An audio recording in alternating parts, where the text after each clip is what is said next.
धरती मथुरा की धरती है। ये धरती अहंकार को तोड़ती है। भगवान श्री कृष्ण ने अहंकार में डूबे इंद्रदेव जी के अहंकार को तोड़ने के लिए गोवर्धन पर्वत को उठाकर इस धरती के लोगों की रक्षा के लिए यहां लाए थे। तब से यहां अन्नकूट गोवर्धन पूजा होती है। आज भाजपा सरकार ने भी अन्नदाता के लिए अहंकार पाल लिया है।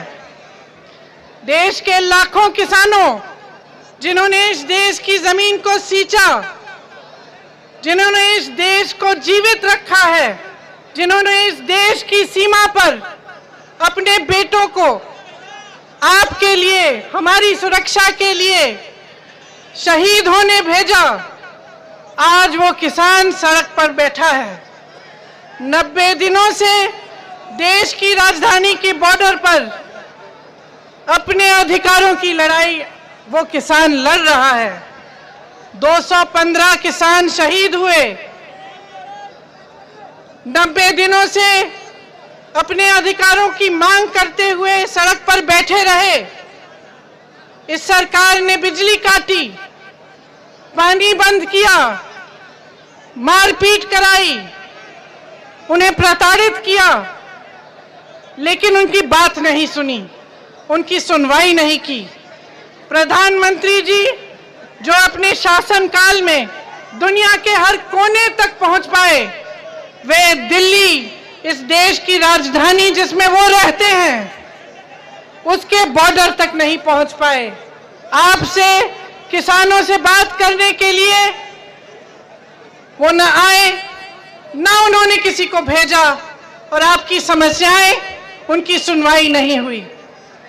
जब नेता का अहंकार इतना बढ़ जाता है कि वो जनता से अलग हो जाता है, तो उसकी नीतियां जनता से भी अलग होती हैं और जनता की भलाई के लिए नहीं बनती। कवि रामधारी सिंह दिनकर जी ने कहा था, कृष्ण की चेतावनी के माध्यम से, कि जब नाश मनुज पर छाता है, पहले विवेक मर जाता है। इस सरकार का विवेक मर चुका है। भगवान कृष्ण इनका भी अहंकार तोड़ेंगे।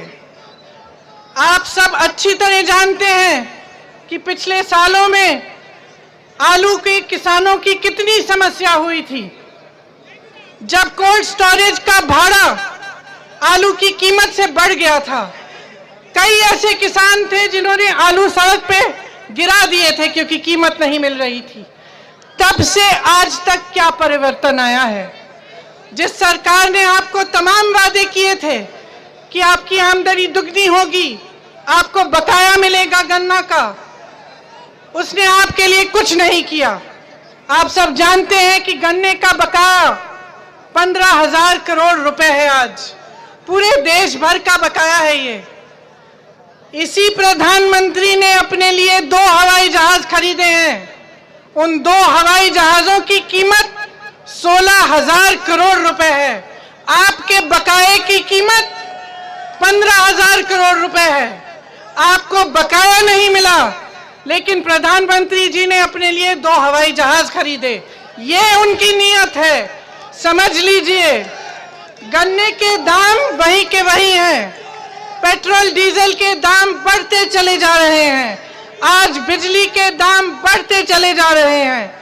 स्मार्ट मीटर से लूट हो रही है। रसोई गैस की कीमत बढ़ती चली जा रही है। डीएपी के दाम बढ़ गए हैं। ओलावृष्टि हुई, आपको क्या मुआवजा मिला? बताइए, मुआवजा मिला? ओलावृष्टि हुई, तमाम आपकी जो उपज है खराब हुई, आपको मुआवजा नहीं मिला। धान, बाजरा और गेहूं के सही दाम आपको नहीं मिलते। बुरा हाल है। आवारा पशुओं से आप एकदम प्रताड़ित। कि जो किसान है, रात भर अपनी खेती में रहता है, किसान अपनी खेती को बचाने के लिए पशुओं से, और दिन भर धूप में काम करता है। इस सरकार ने आपको बहुत वादे किए, लेकिन आज भी आप उसी तरह प्रताड़ित हैं जैसे आप 2019 के चुनाव से पहले थे। ब्रज क्षेत्र की गौशालाओं का, जो गौशालाओं का केंद्र है, यहां पर गौशालाएं किस स्थिति में है आप जानते हैं। चाहे हाथरस में हो, चाहे यहां हो, चाहे बुंदेलखंड में, तमाम वीडियो निकले जहां पे गौवंश की स्थिति दिखी। न चारा मिल रहा था, न पानी, अन्य जानवर उनको चबा रहे थे, उनको काट रहे थे, पड़े रहे थे जानवर धूप में, कोई मदद के लिए नहीं आया। इस तरह से चल रही हैं गौशालाएं। इस सरकार ने गौशालाओं के नाम पर लगभग 200 करोड़ आवंटित किए हैं। 200 करोड़ आवंटित किए हैं, लेकिन गौशाला में नहीं डले वो पैसे। मैं पूछना चाहती हूं कि कहां गए वो पैसे। अभी हाल में आगरा के गौवंशों में मृत्यु हुई। सीख लेना चाहिए कि कैसे खुद के त्याग से गायों का पालन पोषण होता है, लेकिन स्थिति बहुत दर्दनाक है। ये मतलब है कि आज किसान पूरी तरह से प्रताड़ित है, हर तरफ से उस पर वार हो रहा है। और इस बीच सरकार ने अपने महान कृषि कानून, बड़े खरबपतियों को जमाखोरी की पूरी तरह से छूट देता है। 1955 में जवाहरलाल नेहरू ने जमाखोरी को बंद करने के लिए एक कानून जारी किया था। तब से आज तक उस कानून के तहत जमाखोरों पर रोक होती है। आज सरकार ने जमाखोरी पर पूरी तरह से छूट कर दी है। दूसरा कानून प्राइवेट मंडियों को चलाने का कानून है, जबकि प्राइवेट मंडियों को इजाजत मिली है कि वह सरकारी मंडियों की तरह काम कर सकती हैं, लेकिन प्राइवेट मंडियों में टैक्स नहीं लिया जाएगा।